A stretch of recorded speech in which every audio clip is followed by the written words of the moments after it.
Hey, this is Sharon the Busy Coupon Bee, and I am getting ready to cook some 2 ham bone bean soup. I started with 3 pounds of Great Northern beans. I washed them off, soaked them overnight, rinsed them again, make sure there was no grit in the bottom, put them in a different pan because there's always grit in the bottom.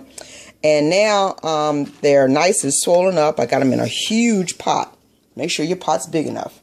All the stuff you're going to put in it.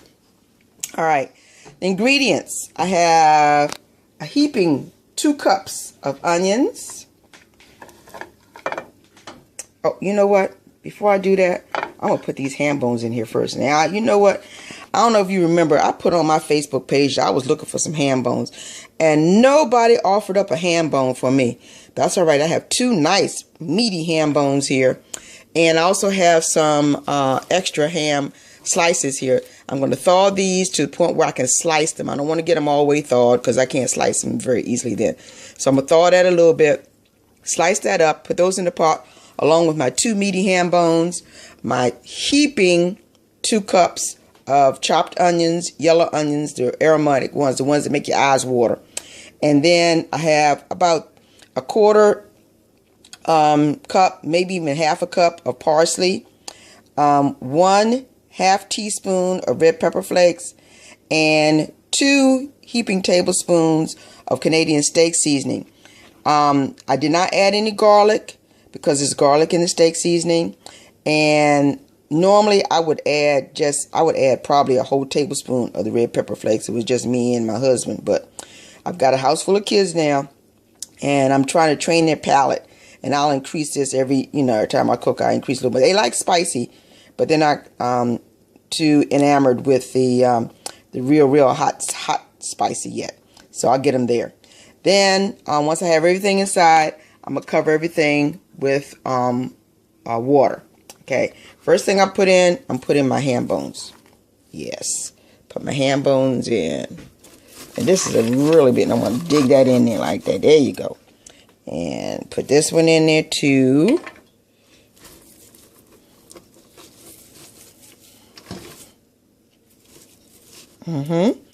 Then I'm going to put in my big heaping 2 cups. This is more like 3 cups of chopped onions. And then I'm going to put in all my spices. Now, I don't add any salt to this. Once it's almost finished cooking, I will taste it then to see if I need to add any salt, because it may be enough from the ham, because the ham is salty. Okay, and I'm gonna now cover this with water. It's kind of heavy. Let me put enough water in here to cover everything up.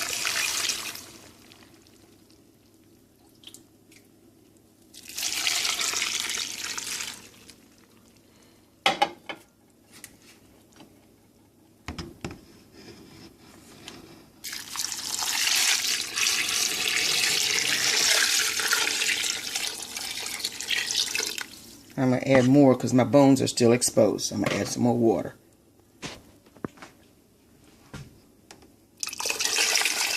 There we go. Everything is completely covered. Okay. Now I'm going to turn this on high, and I'll bring it up to a boil. And once it comes to a boil, I'm going to turn it down to a simmer and cook this for about 6-7 hours. Okay, I sliced up all the meat. Is still frozen.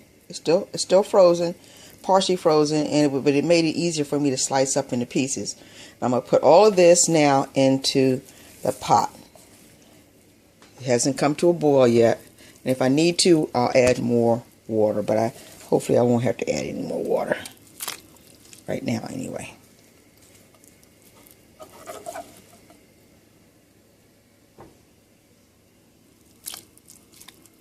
Lots of meat.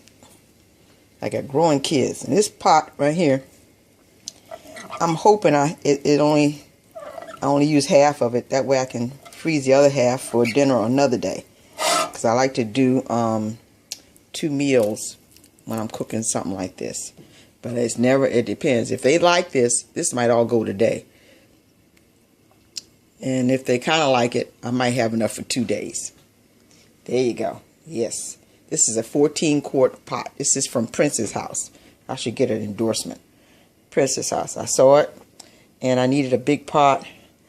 But I wanted a big pot that didn't take up a lot of space on my stove. I have another big pot, but it's so, the diameter is so big that I can't put another pot behind it. This one is taller, and it allows me to put another pot behind it when I'm cooking. Okay, my pot is boiling, so I'm going to turn this down to a simmer. So it's just a slow rolling boil for the next 6 hours. Okay, we now have a rolling boil, and I'm going to turn that down to, so it's just a slow simmer.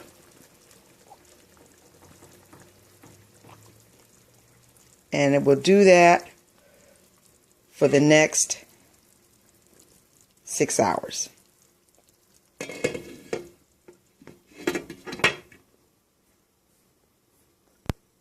I am making corn muffins, and I'm using cream corn in my corn muffins, and my grandkids love this, and so does my sister, and I promised her I would put up a YouTube video to show her how to make this. First thing I'm going to do, I have 24 here. I'm not sure if this is going to be more than 24 or not enough for 24, but we'll see. First thing I do is I put all my corn muffin mix in here, and I'm using Jiffy Mix. You can use any corn muffin mix. You can use, I think that Martha Washington has one, whoever, it doesn't matter. And I'm just using the yellow corn muffin mix. I use three boxes. Then I'm using 1 can of the cream corn. This is cream style corn. I'm using Libby's today, but sometimes I use other brands, whatever was on sale that I was able to get for almost free or free with coupons. Okay, 1 can. Then what I did too was I put in butter in each one of my pans just to grease it up, so that the muffins wouldn't stick. Hopefully they won't stick. Or you could also use the muffin papers too. So then I have what's left from the 1 stick of butter that I used to do that. I only put just a little dab in each one of those. And I pour that in here, butter. And this is nothing like the directions that are on the box. So don't even be concerned about the box directions right now. Next, I have 3 eggs. Okay. Okay. All right. And my granddaughter is my videographer, so she's the one laughing at me. I don't know how I'm going to do this. Okay. 3 eggs.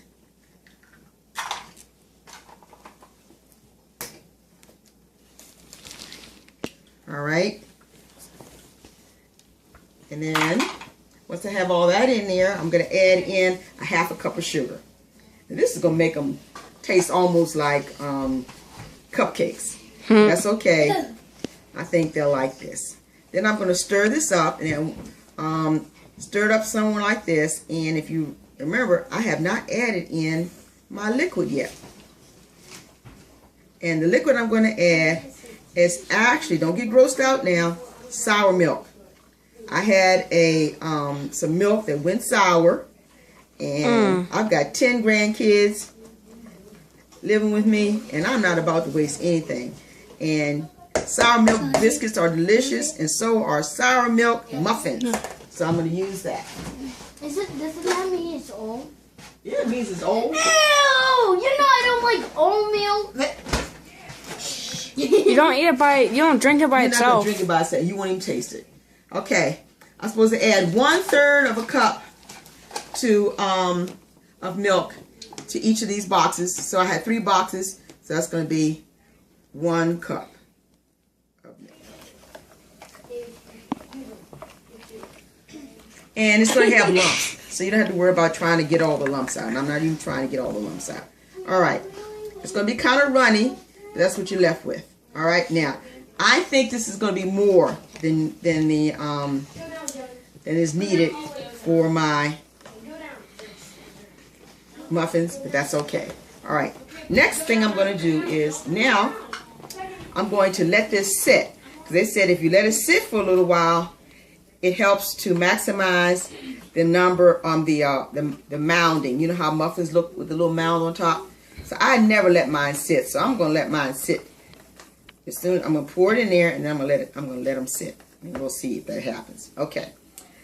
Now I'm going to put in only halfway up. I'm only using half. Probably should have used a different scoop, but that's okay. Oh, yeah, you have to fill it up to. Okay, my bean soup is all done. This is about 7 hours later. It's been boiling all day long, and it smells scrumptious.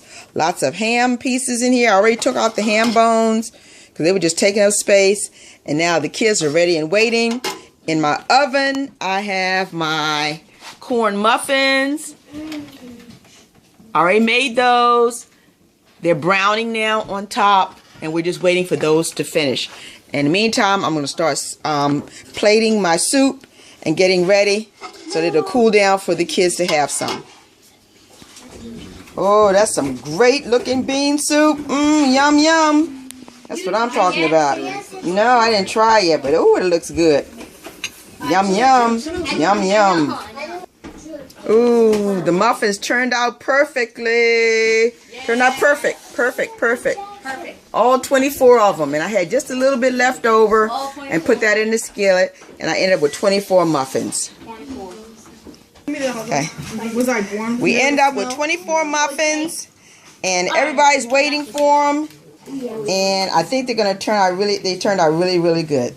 We cooked them for about 31 minutes on 400 degrees in little muffin tins. They're tiny. Aren't they cute? Yum, yum. Here we go. Now, can I grab one?